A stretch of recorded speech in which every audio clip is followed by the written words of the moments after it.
Welcome to the year 2100. Now you've all been in cryogenic sleep, and it is my job to brief you on the changes that have occurred over the past 89 years. Now your memory may be a bit fuzzy about even things from your own era, but I assure you that it will improve, as time goes on. Now, as you can see, the world has changed a great deal since you've been asleep. Global flooding, left unchecked, continued, and the world we live in is a very different place.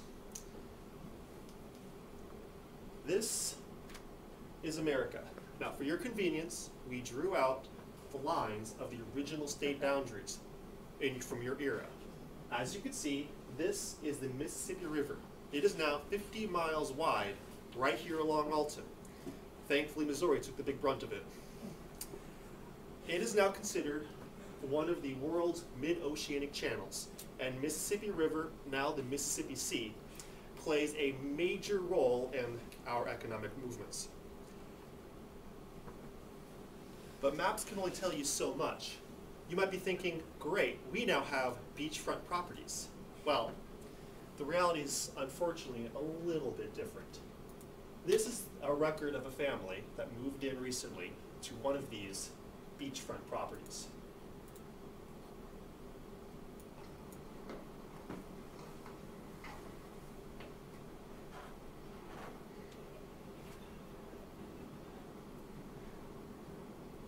That's the Mississippi.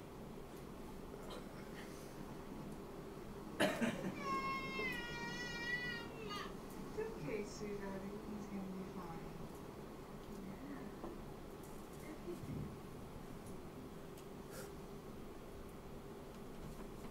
fine. Unfortunately, it's not all right. Inland, the situation is much worse.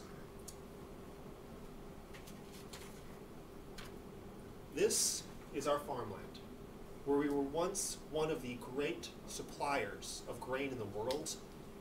Because our winters are too warm, our mountains cannot hold snow and moisture, so our rivers run dry. And the leaves are too hot in the summer, so everything dies and land dries up. We get grass, the occasional tree, but for the most part, we have a real problem. There is a situation of global famine and a significant population decline, but this isn't the only cause of population decline.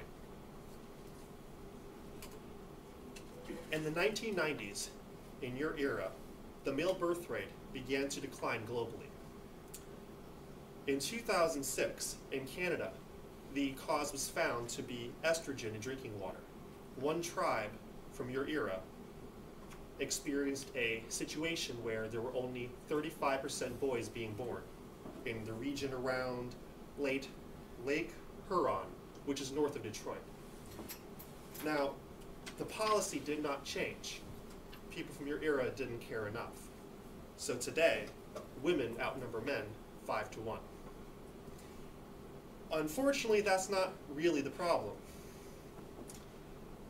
In 2004, in the Colorado region, the white suckerfish, the females outnumber males 5-1, but the males, 50% of them also have female sex tissue.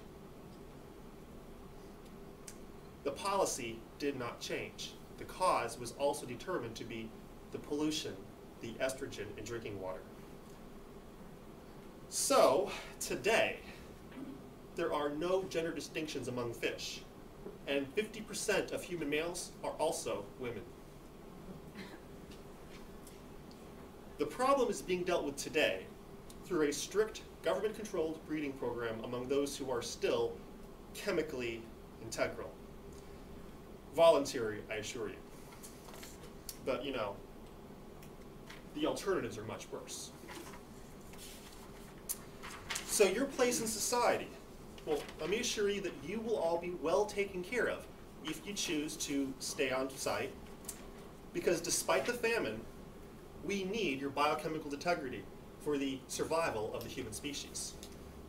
You will be transferred to a state-controlled habitat where you will be kept safe from contamination. You will be given further instructions after your psychological reaction to the culture shock has been evaluated.